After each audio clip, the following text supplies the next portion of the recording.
Welcome to theGarageEngineer.com. Today we're going to be building a sign, but we're going to use a technique I like to use. It's kind of a hybrid model where you use part with a CNC machine and part you're going to manually doing some routing techniques. But first, we've got to prepare our new router that we got.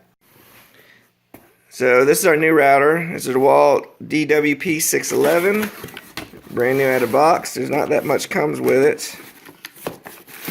Instructions. And this is a palm router, so it's a little bit smaller than our standard router that you typically see in tables. It's 1.25 horsepower, and here's the base plate. It's a little small. What we're going to do is build a new base plate and put handles that extend out to each side of it. For the new router base, it's going to be a 7.5 by 5 tall oval. We got the center cut out here, and then we've got two little mounting holes for the handles on each side right here.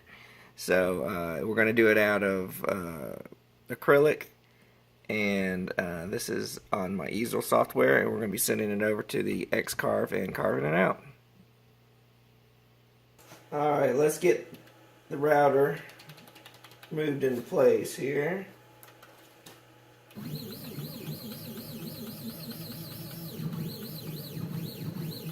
And we're going to set it to 0. Let me go move it, step move it.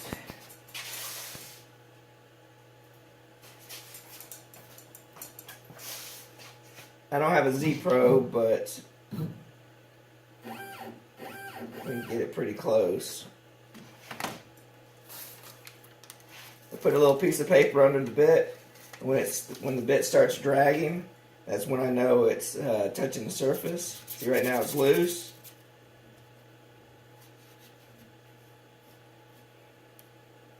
Now it's dragging on me, and I just go a little bit deeper. There you go. We're going to call that 0 right there. And let's get it turned on. Closer example of what I was doing. I'm just sticking the paper between the material and the bit. And see, right now it's loose. But as I turn down on the router, see, it gets tight and the paper gets caught in between the material and the bit. That means I know that it's touching. And that is going to be our 0 reference.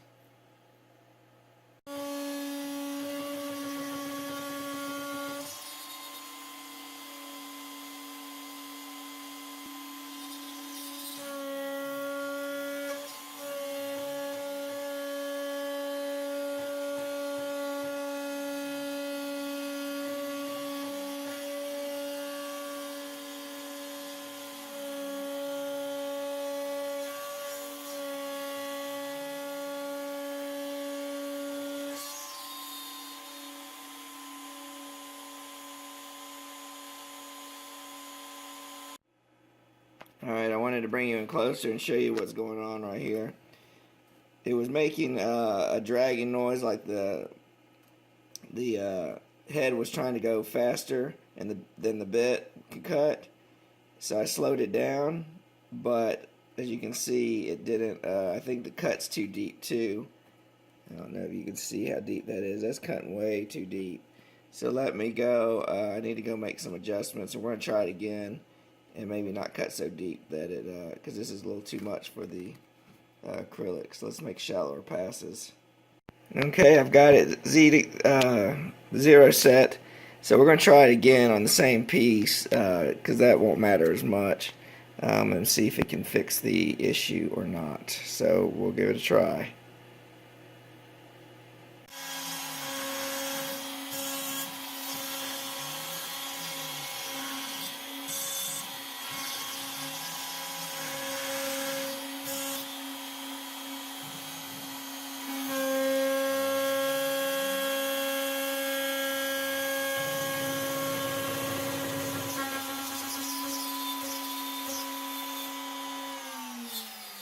Well, as you can see, that was a failure.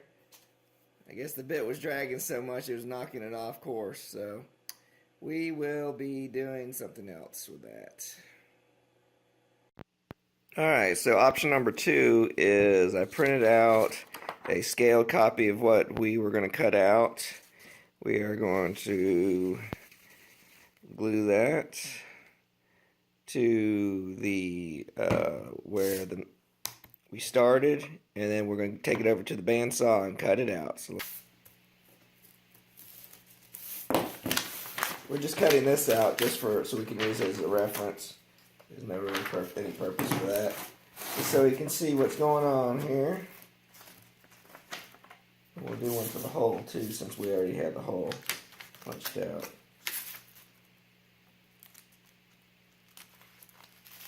Alright, I'll get a little spray.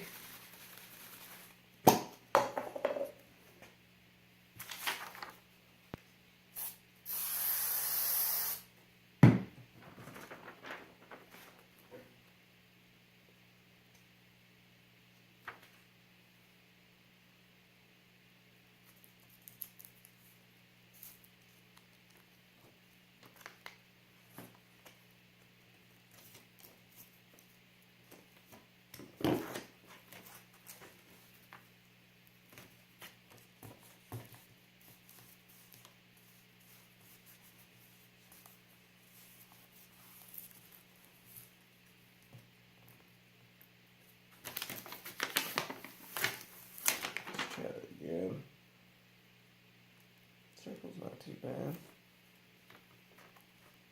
There we go. I think that's a little bit better. Alright, let's take it over to the bandsaw.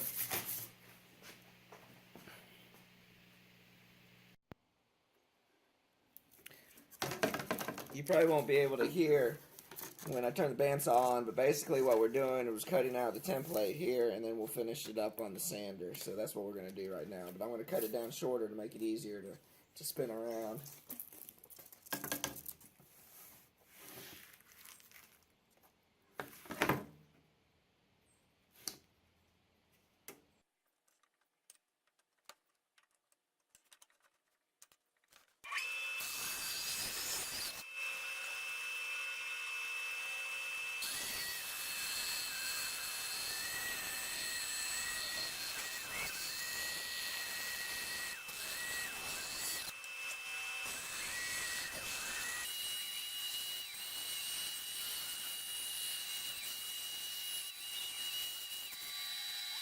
Alright, and these are the two mounting holes that we're going to put our little handles knobs on. So I'm going to drill the hole here so we can get it lined up. We'll do that.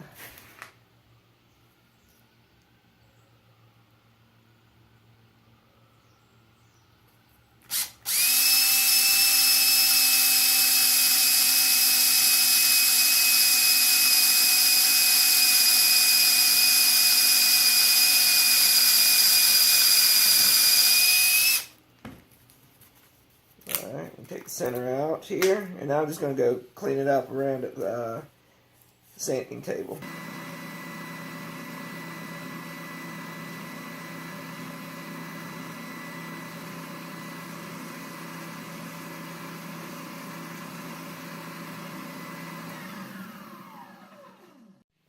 Alright, so now what we'll do is take the mounting plate screws off here,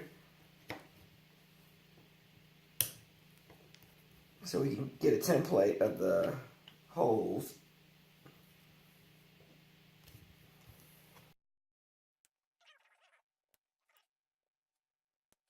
I'm not always one to buy one of the nicer tools out there. I call this mid-range, but I tried the Harbor Freight router, and the height adjustment on it was just terrible. It wouldn't even set, and then when you set it, it would drift down, up and down. So I gave it a shot. Most Harbor Freight tools I'm pretty impressed with, or not impressed, but at least they're usable. But the router is not. You can't even set the height adjustment and lock it in. I don't consider that usable at all. And another reason I'm using the 611 is because it's the same one that's on my CNC machine, so now I have a backup if I need to if the other one ever goes out. So That's why I kind of wanted to stay with the same router, because there is a Bosch Colt that's about the same and actually has a nicer mechanism for the micro adjustments. On here you just do this and you spin it. Here, here's the locking mechanisms, and then you got to spin the base up and down like that. But on the Bosch, it had a little micro adjustment screw right there, so you can move it up and down. It's not that big of a deal. Plus, this had 2 LED lights, which made it a little bit brighter, I think. So that's why I stuck with this. So now, what we're going to do, make sure you guys can see, is get the original mounting plate on here. Get it kind of straight. We're going to make our marks.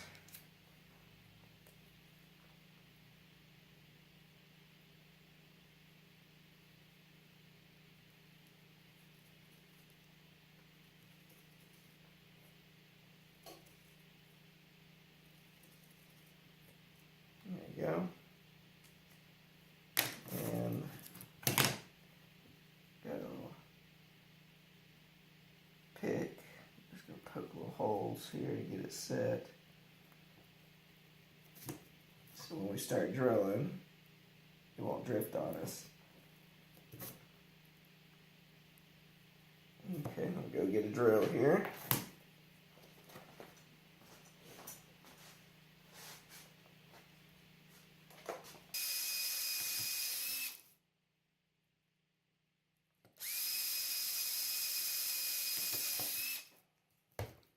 Perfect. So now we got our center bit hole, 4 mounting plates, and we're going to put our handles here, and the plate's cut out. So let me clean off some of this plastic, and we'll get to mounting on the router. So the bottom of this plate needs to be have a recess for the screw head to go down, because once you need it flat, this completely flat, so when you're going over your wood sign, that the screw heads don't hit anywhere. So what we're doing is we got the drill press set up, and we're doing the recessed holes now.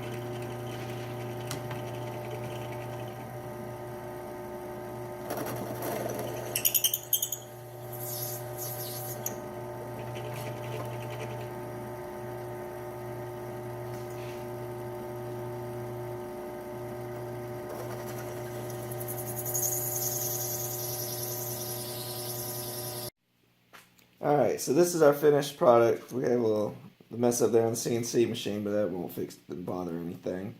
We've recessed our holes for the screws, and then here are for handles. So what we're going to use for our handles are found in a junk drawer, and actually these are nice porcelain cabinet knobs. They're probably bathroom knobs, and these will be perfect. Now I don't want to set the knobs directly on here because it is going to be a little tight to hold on to. So what I'm going to put is a spacer in between. This is a comes with your skateboard bearings. It's a little spacer there. You just stick that on there and you tighten it up. And by doing this, that gives you a little bit more room when you're holding on, a little bit more control for normal size human fingers here. See, now you can you get your fingers in there just a little bit better, and you have a little bit more control. So I'm going to put the other one on, and we will get to go into the next step. Okay, I wanted to bring it back to show you the final hookup to the router, and then we're going to move on to engraving the CNC, on the CNC the sign. So here's the 2 knobs we're going to use for adjustments. And then we're going to mount it onto our router. Doesn't matter, I guess, really which side. Just get the holes to line up. There you go.